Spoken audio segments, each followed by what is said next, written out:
Have you ever wished you could hit a mental reset button?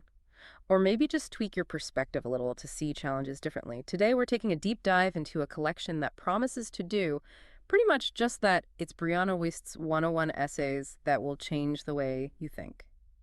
Yeah, and it's interesting because this isn't your typical, linear self-help book. What makes it quite unique, I think, is its format. It's a collection of short, pretty potent essays. Each one is really designed for reflection, maybe some journaling.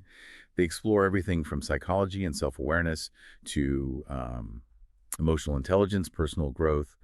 And the real aim seems to be dismantling those limiting beliefs we all have and genuinely shifting your perspective. Right. So, our mission with this deep dive is basically to unpack the core ideas in these, quite profound pieces. We want to offer you a bit of a shortcut, maybe, to understanding how these sort of bite sized wisdom nuggets can lead to a deeper understanding of yourself and the world around you. The goal is you walk away feeling informed, but hopefully not overwhelmed, because there is a lot in there. Exactly. It's all about helping you build that deeper understanding and maybe redefine what happiness and success actually mean to you, beyond what society often tells us they should mean. Okay, so let's jump in then. What's one of the first big ideas Weist introduces that really gets people thinking differently, especially about how we, navigate our daily lives? Well, one thing she uncovers brilliantly is just how much of our lives we tend to spend on autopilot, kind of influenced by all these external expectations. Her core insight there, I think, is that true self-awareness isn't just knowing what you like or dislike. It's understanding why you hold those preferences in the first place. Yeah. She really challenges us to identify what she calls borrowed desires. Borrowed desires. Okay. Yeah, the things we think we want because, society or maybe social media tells us we should, not because they genuinely resonate with who we are deep down. That's a really powerful distinction, isn't it? It makes you pause and ask, is that dream job or that lifestyle I'm chasing, is it truly fulfilling for me? Or is it just like a status symbol I've been sort of conditioned to go after? So how does she suggest we start peeling back those layers? How do we find what's authentically ours? She emphasizes quiet self-inquiry Mm-hmm. and really pausing before you react to things. Mm-hmm. It's about becoming really aware of an impulse and then asking yourself, okay, hang on, is this truly what I want? Mm-hmm. Or is this just reflecting some external story I bought into? That kind of introspection is really the first step to creating a life that feels genuinely, aligned. Aligned. I like that. And I also found it interesting how the book handles emotions. It doesn't shy away from them. Instead of suggesting we run from sadness or anxiety, it kind of frames them as teachers, Mm. which, as you said, might sound a bit counterintuitive for some people. How does Wiest suggest we actually listen to these teachers? Are there specific prompts or ways she suggests reframing something like, say, anxiety? Oh, absolutely. She strongly encourages specific reframing techniques, Yeah. like seeing anxiety not as some personal flaw you need to get rid of, but maybe as your body signaling something, Mm-hmm. perhaps a need for preparation or maybe protection. It's about taking that signal. And turning it into information. Exactly. Turning the signal into useful information rather than just a bad feeling you need to suppress or push away. So when anxiety pops up, she prompts you to ask things like, okay, what is this feeling trying to tell me right now? Mm. Is there an unmet need here?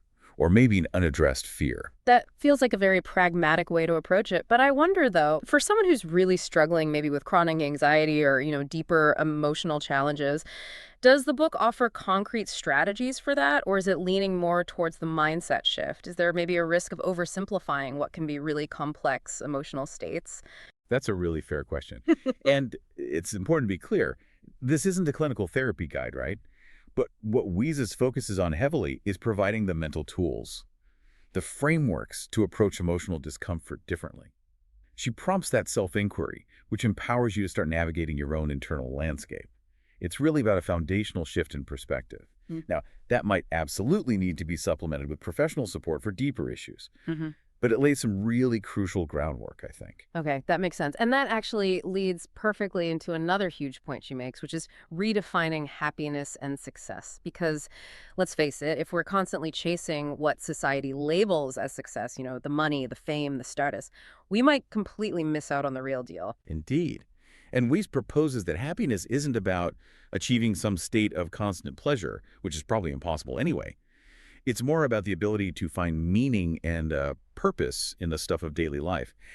And true success, within her framework, it isn't really about external validation at all. Not really.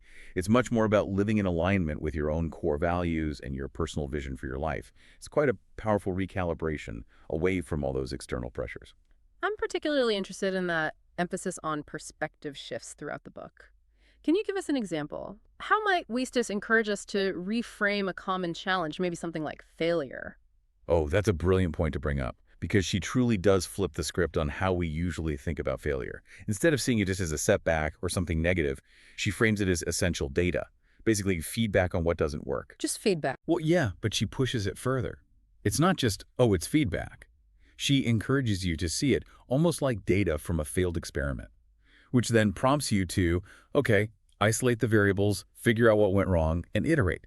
Try again differently. Hmm. It fundamentally transforms what can be a really painful outcome into more of a structured learning opportunity. Mhm. It really shifts the emotional weight of it. So it's less about waiting for some grand aha moment, that lightning bolt of insight, and maybe more about consistently choosing those smaller, oh, okay, I learned something there moments every single day. It kind of reminds me of that old saying about building a house, brick by brick. Precisely. That's a great analogy. Wiest even suggests, quite powerfully, that if you want to know what someone truly values, don't just ask them about their big dreams. Look at how they spend their Tuesday afternoon. Hmm.